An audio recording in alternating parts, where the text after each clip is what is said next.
As soon as I inserted the key into the door, I should have followed my gut. Even before I entered the flat, I had a bad feeling. I could practically hear the walls breathing, expanding and contracting, as if the whole building were alive, and the scent, moist and rotting, clung to the air. I spotted them as I pulled the door open, my fingers shaking against the brass doorknob. 3 strangers, standing in my living room as if they'd always been there. I should have run. I should have screamed. But instead, I asked the one question I now regret. Who are you? The week had been exhausting. By the time I got home, I was exhausted from back-to-back flights, client meetings, and project deadlines. I just wanted a peaceful night in my freshly remodeled flat, which I had meticulously restored after it had been almost completely damaged by summer floods. There had been significant water damage. The hardwood flooring had collapsed from the wetness, and the walls were crumbling like wet paper. After months of repairs, it was once again flawless. My haven. My tiny bit of stability in a life full of chaos. I wiped the raindrops from my forehead and placed my suitcase by the door. I was immediately struck by the fragrance. Like standing water in a cellar, it's damp.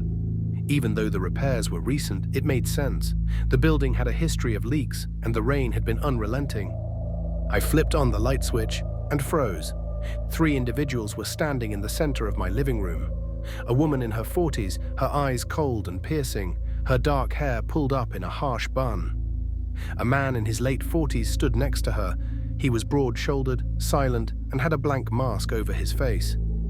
On the edge of my couch, a younger woman, perhaps in her 20s, sat with her legs folded like a child. Between me and the others, her big eyes darted uneasily. They were complete strangers. I took a slow step back toward the door. What? What are you doing in my apartment? I asked, trying to keep my voice steady. The older woman, who seemed to be in charge, stepped forward, a tight smile on her lips. Madison Reed, I presume, she said smoothly, her voice like a blade sliding over glass. You sent us an invitation. We're here for the night. I blinked, my pulse quickening. What? No, I didn't. I don't even know who you are. She tilted her head slightly, still smiling. Oh, but you did. Check your email. You sent us a message, inviting us to stay here while we retrieve what we need. Retrieve what they need? My thoughts were racing. How could I have sent out an invitation? These were people I had never seen before. But the way they stood, self-assured and unfazed by my perplexity, made me doubt myself. The younger woman on the couch, Nadia, I'd later learn, giggled, breaking the silence. She always forgets, she muttered almost to herself. Every time she forgets. I took another step back, my hand brushing the door handle. Look, I don't know what's going on here, but you need to leave. Now. The older woman's smile never faltered, but her eyes darkened. We'll leave once we have what we came for. I stared at her, my mouth dry. And what exactly is that? Her smile widened. We don't know yet. I was unable to think. I was having trouble breathing. What had allowed them to enter my flat? Why, more significantly, did they think I had invited them? My brain frantically searched for explanations, but nothing made sense. The flat was dark, under the amber glow of the lone light in the corridor as the rain pounded on the window. As if she had every right to be there, the younger woman, Nadia, stood and strolled over to my bookshelves, stroking the spines of my books. The man stayed by the window, staring out at the rain, and his quiet was unsettling. Please, I repeated this time with more conviction, you must go. The woman, who subsequently identified herself as Petra, gave me a look that seemed almost amused. Madison, we are not here to harm you. Our sole purpose is to locate the object. What is it? I raised my voice and demanded. I don't own anything that is yours. The smile faded as Petra took a step closer. We don't know yet. However, we'll recognize it when we see it. Frustration boiled up inside me. I pulled out my phone, my fingers fumbling as I dialed the police. I'm calling. The screen went black. No signal. I stared at it, dumbfounded. How was that possible? I had full bars before I walked into the building. I looked up at Petra, whose expression had now shifted into something colder, more dangerous. Calling the police won't do any good, Madison. They never come.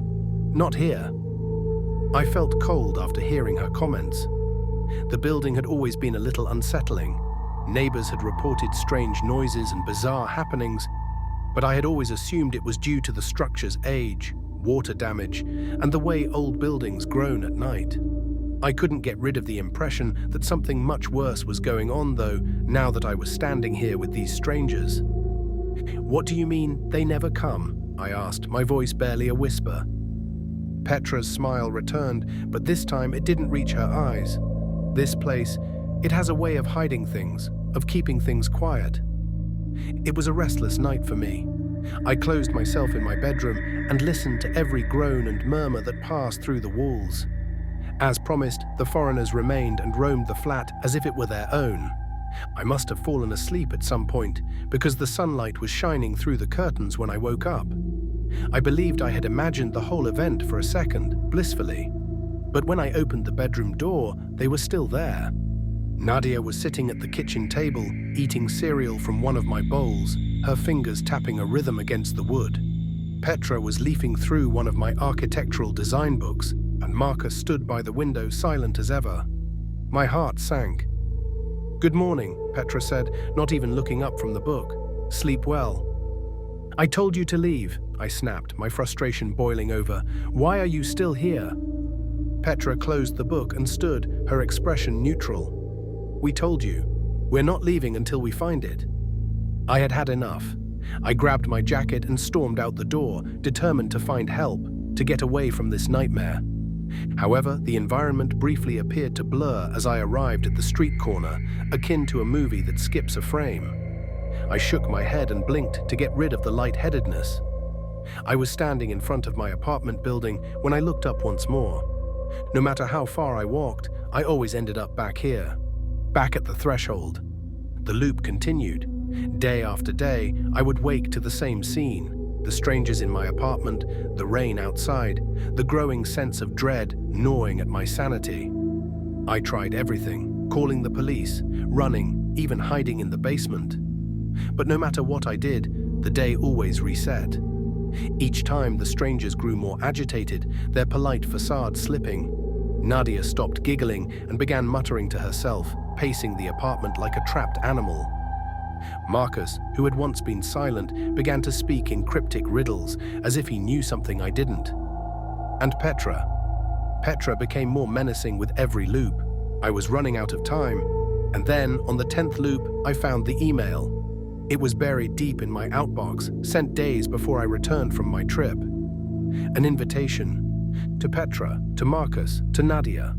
I had sent it, but I had no memory of doing so. The truth hit me like a tidal wave. This loop, this nightmare, it wasn't something they had brought with them. It wasn't something they were inflicting on me. It was me. I was the one who had trapped us here.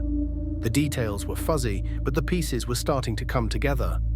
The water damage, the repairs, the strangers who had somehow always been here. I had done something I couldn't remember. And now we were all stuck, reliving the same night over and over. Petra stood in front of me, her smile gone, replaced by a cold, hard stare. "You know now, don't you?" she whispered. "This is your doing, Madison. You brought us here." I stared at her, horror creeping up my spine. "But why?" Her expression softened, almost pitying. "Because you can't let go. You're not ready to move on." "Move on? From what?" I wanted to ask, but before I could speak, the world blurred again. And I was back at the beginning. I've lost track of how many times I've lived through this night. 10, 20, 100. Each time the details change slightly. The way the rain sounds against the window, the position of the furniture, the look in Petra's eyes. But the outcome is always the same. I'm trapped, and so are they. There is no escape from this loop. No matter what I do, no matter how hard I try, I always end up back here, at the threshold, with the strangers waiting inside. I used to think they were the intruders. Now I realize I am. Sometimes in life, quiet is more powerful than cries. It was just that. Silence, so dense that the wind itself seemed to be intruding on the night I watched the couple arrive. Even the old bed and breakfast's walls appeared to be holding their breath, waiting on this particular night. Framed by the storm, they emerged at the front entrance, tall and composed. They wore pricey clothing, albeit rather soiled with age. Their expressions were classic, imprinted with a serenity that shouldn't be present during a rainstorm. They claimed to have been anticipated, despite having neither a reservation nor a prior call. Regarding room 5, I should have realized something wasn't right at that point. I should have turned them away, but by then it was too late. The rain had returned, the kind that blurred the edges of everything. I was seated at the reception counter, looking at the worn-out guest book that I seldom ever used.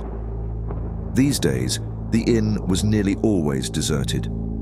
Who would voluntarily travel to this remote, foggy area of the Scottish coast? Only because I had no other option was I here.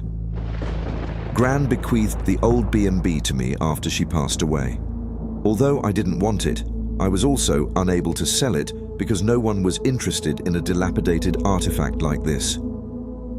I'd almost convinced myself to close early for the night when I saw the headlights cutting through the mist. It wasn't common to get visitors, especially this late. A flicker of hope stirred in me, the kind that money can stir when you're desperate enough to grasp at it. The car was sleek, too nice for a place like this, and out stepped a man and a woman. They moved with grace, each step too precise, too careful, as if they were gliding over the gravel driveway. Their clothes looked old-fashioned, but well-tailored. I could hear the rain tapping against the car as they approached. "Good evening," the man said, his voice rich and smooth, like he'd had centuries to perfect it. "We're here for room 5. My heart sank. Room 5. That room had been off limits for as long as I could remember. Gran had told me never to open it, never to let anyone inside. But here they were, with their cold smiles, asking for it like they had every right in the world. "I'm sorry, there's been a mistake. We don't... Room 5 isn't available," I stammered, feeling ridiculous for even needing to explain. The woman, her eyes sharp and dark, tilted her head. "Oh, but we've been expected. We reserved it years ago. Surely you've been told." The way she said it, with that smooth, knowing tone, made me shiver, as if they knew more about this place than I did, as if they knew more about my own family than I did. "I don't have any record of that, and the room..." The man leaned in just slightly, his smile unchanging. "We must finish what was started." His words echoed in the dim lobby, sinking into the creaking floorboards, and for a moment I felt like the air had been sucked from the room. I gave them the key. I wish I could explain my actions to you. Perhaps the pressure of those black eyes looking through me, or the rain, prevented me from thinking straight. However, I felt a knot tighten in my chest as the old brass key dropped from my grasp into the man's gloved fingers. For as long as I could remember, room 5 had been locked. Other than stating that some things were better left alone, Gran never mentioned it. But now I was giving these strangers its secrets. The room was on the second floor, at the farthest end of the hallway. The door stood slightly ajar, as though it had been waiting for someone. As they walked in, something changed. The air grew heavier, colder. The shadows seemed to lengthen, stretching toward the couple as they entered the room. And when they disappeared inside, I was left standing alone in the hallway, staring at the door, my hand still shaking from the weight of that key. I couldn't sleep. The wind howled outside, rattling the windows like claws scraping at the glass. But it wasn't just the storm keeping me awake. It was the feeling that something was wrong, that I'd let something into the house that didn't belong. Around midnight, I heard footsteps, not my own, and not the couple's. They were too quiet, too deliberate. These were heavy, like the pacing of someone restless, someone disturbed. The sound came from above, from room 5. I tried to ignore it at first, telling myself it was nothing, just the old house settling. But the longer I lay there, the louder it became. Footsteps dragging across the floorboards, and then a soft, rhythmic tapping.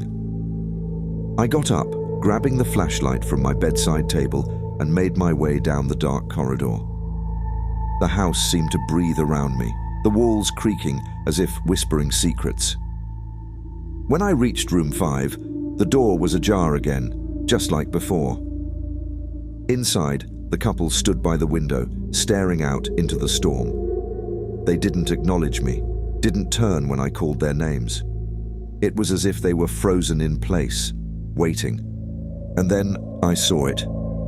In the corner of the room, where the wallpaper peeled back, something dark was seeping through the walls.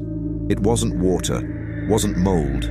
It was something alive, pulsing, like the house itself was bleeding. "What is that?" I whispered, my voice shaking. The man finally turned, his eyes darker than the shadows. "It's what we came for, and soon it will belong to you." Over the next few days, things only got worse. The couple never left room 5, not once. I didn't see them eat or sleep, but at night I could hear them talking, low murmurs that seemed to blend with the wind, voices that chilled me to the bone.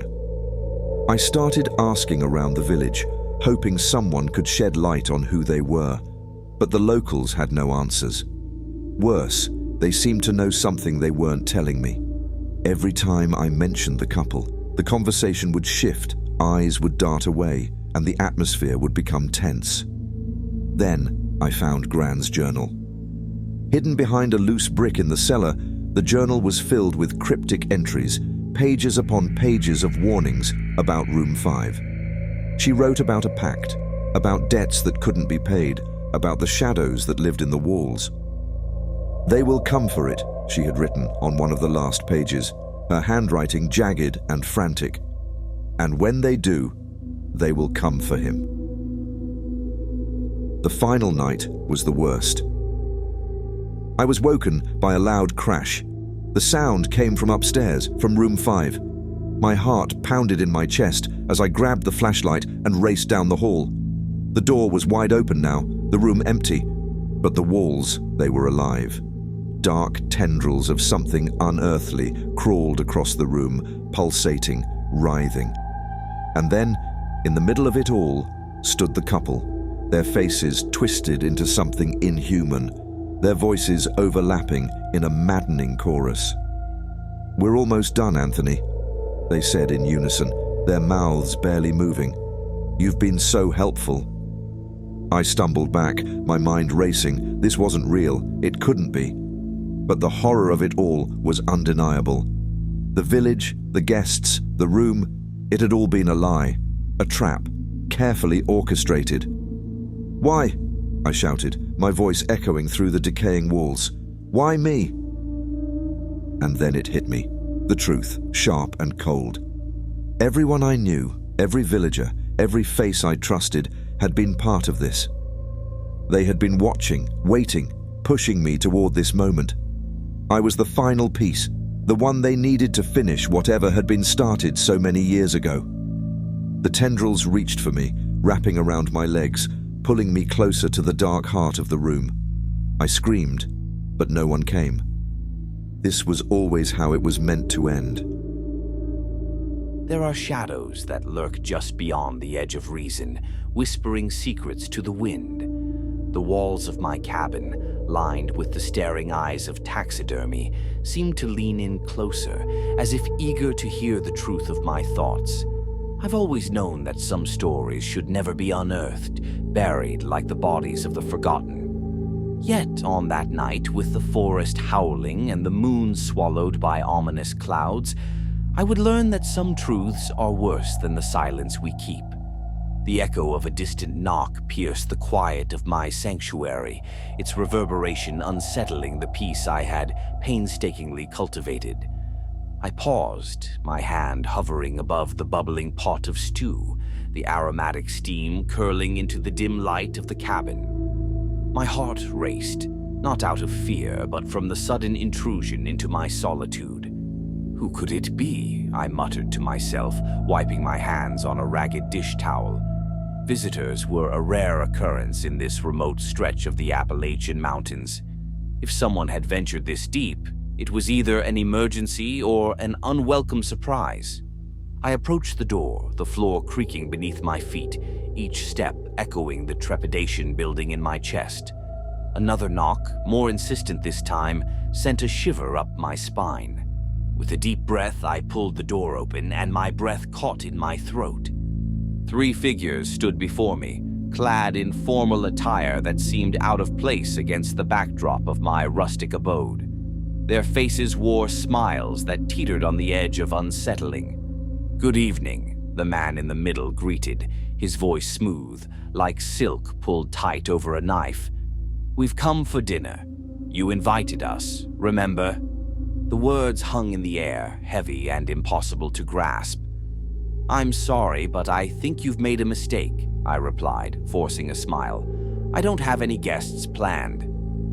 "Ah, but you did," chimed in the woman on the left, her eyes glinting with a knowing light. "We wouldn't be here if you hadn't." A chill settled around me as I glanced past them into the encroaching darkness of the woods. My instincts screamed at me to close the door and retreat into the safety of my solitude. Yet, curiosity tethered me to the threshold, and the deep-seated loneliness in my heart whispered for me to let them in. "Please, come in," I finally said, stepping aside. As they entered, a palpable shift occurred in the atmosphere. An unsettling energy crackled in the air, as if the very fabric of reality had begun to fray. Once inside, they spread out, claiming the space with an unsettling confidence. The man, who introduced himself as Gideon, made his way to the wall adorned with mounted deer heads, peering into their glassy eyes as if they were old friends. Mabel wandered toward my easel, her fingers brushing against the canvas. Royce, the youngest, hovered at the edge of the room, an eager energy crackling around him like static electricity. "Such a lovely place you have here," Gideon said, his voice laced with an unsettling charm. "But we're not here just for the ambiance. We've come for the heirloom." "The heirloom?" I echoed, bewildered. "I'm not sure what you mean. I don't have any heirlooms here." Mabel turned to me, her smile wide but cold. "Oh, but you do. It's why we're here. You simply need to remember."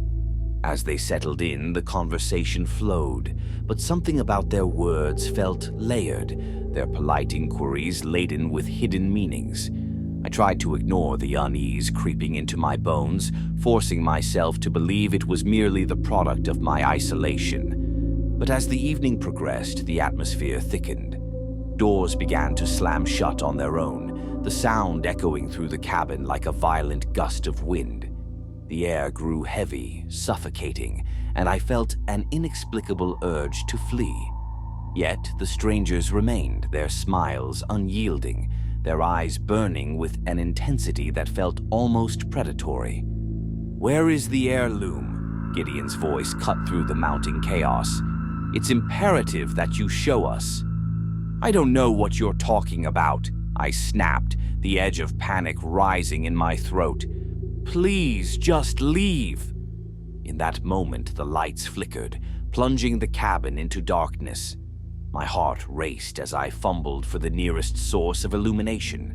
When I finally managed to find a candle and struck a match, the flickering flame cast distorted shadows that danced along the walls, mimicking the terror swelling within me. The trio stood in the half-light, their expressions twisting into something darker. Mabel took a step closer, her voice a low hiss. "You can't hide from the truth, Sophia. You invited us here for a reason." "Stop it," I shouted, my voice trembling. "I don't know you. I didn't invite anyone." Suddenly, Royce lunged forward, his hand shooting out to grip my wrist, his grip like iron. "You must remember," he growled, his eyes wild. "The heirloom is everything. Without it, you'll never escape." Panic surged through me as I jerked away, the candle nearly extinguished in the process. I stumbled back, crashing into a table filled with my art supplies, sending brushes and paints spilling to the floor like scattered bones. "Why are you doing this?" I gasped, my heart racing in my chest. "What do you want from me?" Gideon stepped forward, his voice eerily calm. "We're here to help you remember, Sophia. The heirloom is a fragment of your past. You need to find it before it's too late." I backed away until I hit the wall, the cool wood grounding me as the horror of my situation settled in. "You're not real," I whispered, shaking my head. "This can't be happening."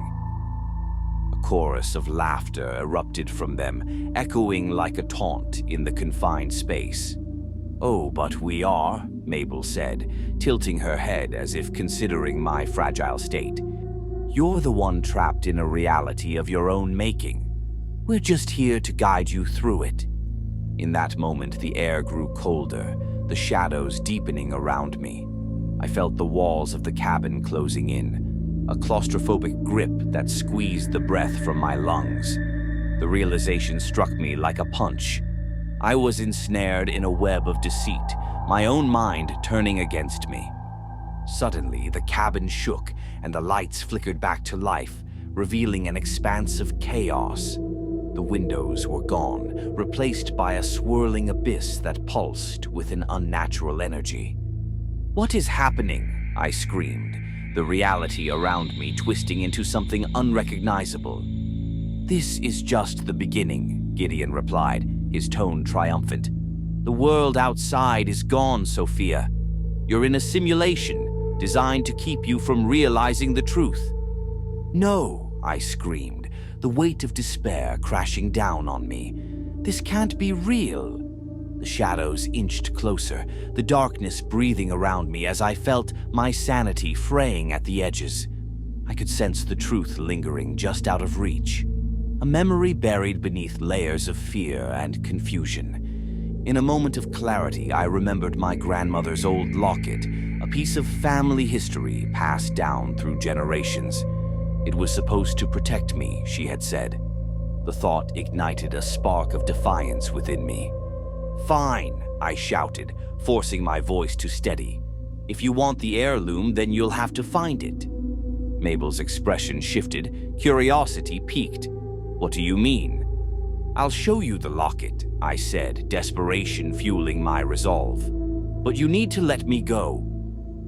As the tension hung thick in the air, they exchanged glances, their expressions a mixture of intrigue and suspicion. Finally, Gideon nodded, a sly smile creeping across his lips.